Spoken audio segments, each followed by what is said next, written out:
ઘણીવાર બેઠા બેઠા મારા ખુરાફાતી દિમાગમાં હું હાલતું હોય ને મને જ પોતાને ન ખબર હોય. આજે વિચાર આવ્યો કે પાર્લરવાળા દીદી હોય એ બધા સેલિબ્રિટીના ઘરે જ કેમ જાય, આપણા ઘરે કેમ ના હોય. પણ મને એક મસ્ત આઈડિયા આવ્યો. મારામાં ઇન્સ્ટાગ્રામમાં એક દીદીનો નંબર હતો, એ ફટાફટ એમને કોલ કરીને મેં પણ મારા ઘરે બોલાવી લીધા હતા ફેશિયલ કરાવવા માટે. પાર્લરવાળા દીદી આવી ગયા છે અને આપણે કરવાનું છે ફેશિયલ. મેં દીદીને ફેશિયલ માટે કોલ કરેલો હતો અને ફર્સ્ટ ટાઈમ હું આ સર્વિસ લઉં છું. એમ તો બહુ મોસ્ટ ઓફ હું પાર્લરમાં જઈને બધી સર્વિસ લેતી હોય છું, જે હેર સ્પા છે, ફેશિયલ છે, આ બધું. પણ હું આજે ઘરે પહેલી વાર ફેશિયલ કરાવું છું દીદી પાસે. તો આનું રિઝલ્ટ જોઈએ કે કેવું છે, દીદી કેવી સર્વિસ આપે છે, આ એક્સપિરિયન્સ કેવો આગળ વિડીયો જોવા માટે આખા વિડીયોમાં બની આવી છે. ચલો જો આ બાજુ દીદીએ ફેશિયલ કરવાનું ચાલુ કરી દીધું હતું અને ફેશિયલ બહુ મસ્ત કર્યું હતું. જેવું સલૂનમાં તમને ટ્રીટમેન્ટ મળે એવી જ આ દીદીએ ઘરે મને ટ્રીટમેન્ટ આપી હતી. મને તો ફ્રેન્કલી કહું ને તો મને દીદીની ટ્રીટમેન્ટ બધી ગમી. બહુ મસ્ત ફેશિયલ કર્યું હતું. જે મારા બ્લેકહેડ્સ હતા બધું જ દૂર કરી દીધું અને ફેસ પણ સારો થઈ ગયો.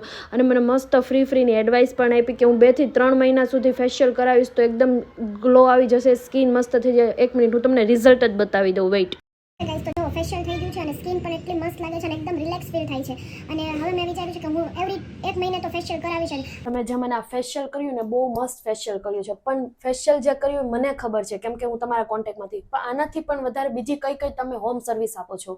Facial, bleach, wax, manicure, pedicure, hair spa, permanent straightening, rebonding, keratin, smoothing અને પરમનન્ટ હેર સ્પા એ અત્યારે સ્કીમમાં છે. અને 2000માં હું અત્યારે પરમનન્ટ હેર સ્પા અને permanent straightening, smoothing, rebonding okay, બધું જ તમે ઘરે જઈને કરી આપો છો? હા. ઓકે, જો તમારે લોકોને પણ હોમ સર્વિસ લેવી હોય તો જલ્દીથી પ્રિયા બ્રાઇડલ સ્ટુડિયોને વિઝિટ કરો અને કોન્ટેક્ટ નંબર મેં આપી દીધો છે સ્ક્રીન પર. તો જલ્દીથી કોલ કરો દીદીને અને આજે જ આ ઓફરનો બધો લાભ ઉઠાવો.